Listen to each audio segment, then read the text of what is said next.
I've spent the last 10 minutes cutting off all this thread off of this bobbin because I didn't wind it properly, and I'm going to tell you that not a single time in the number of times that I've wound a bobbin has that ever happened before. It's kind of crazy what ends up going on behind the scenes on camera that most people have no idea about, all for 1 2-second shot.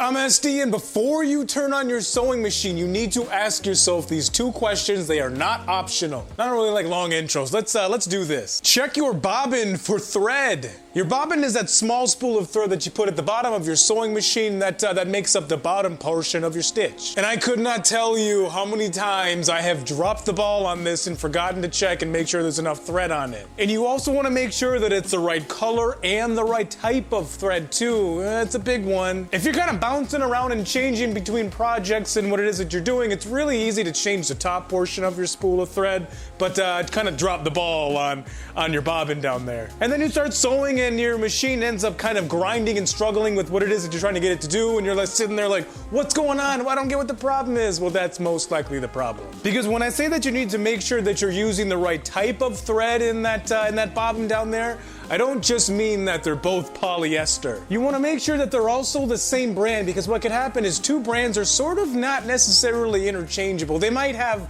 very slight differences between their polyester threads. Very slight, like the diameter and the millimeters of the thickness.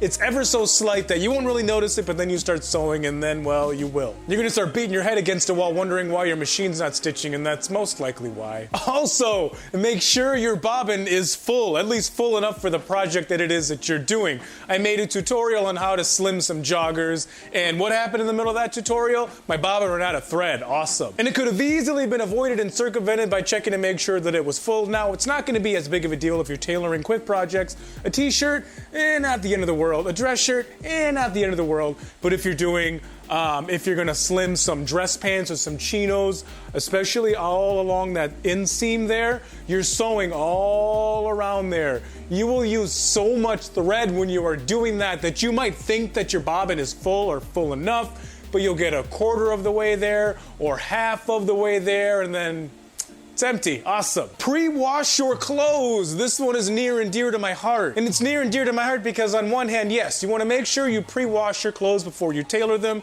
because your clothes are going to shrink. They're just going to shrink ever so slightly. So you want to make sure that you get your measurements right beforehand, and then, then when you put it on, well, you like it. As opposed to, tailoring and measuring and pinging and all that kind of stuff, and then you wash it, but then you realize, well, now it's too tight. But no, that's only part of it. The reason why you want to wash your clothes is because your clothes were most likely, they were bought by somebody else, they were worn by them, and then they were returned, and then they got put back on the rack. And if not that, well, then they were at least put on the floor multiple times while they were in that store, being relocated in different spots. And that floor, it ain't clean, let me tell you that. I've worked in retail a lot, and one of the instances that it's always going to stand out to me is one guy thought it'd be a good idea to go out and buy a pair of shorts. Oh my gosh. And then he decided to wear them all summer long, and then at the end of the summer, he returned them. The person that he returned those shorts to was like, okay, whatever, here you go, here's your money back. And then they got sent back our way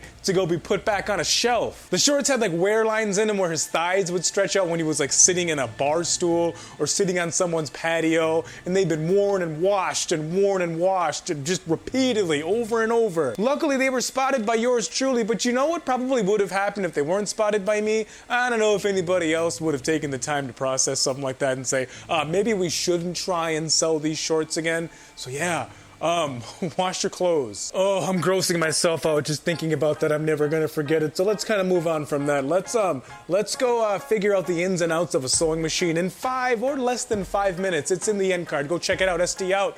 See ya.